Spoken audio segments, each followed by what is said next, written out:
Bro, by the way unatoka huku saa ngapi? Anatoka in the next like 10 minutes hivi manze, nikienda kuretaliate na mse fulani hapo nje manze. By the way mlipatana na ule mdem kweli?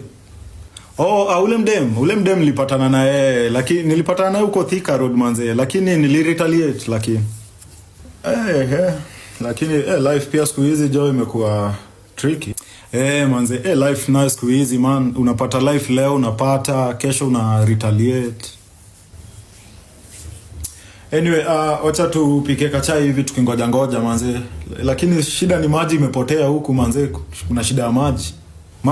Maji na siku hizi inapotea sana manze, sijui kama ni retaliation.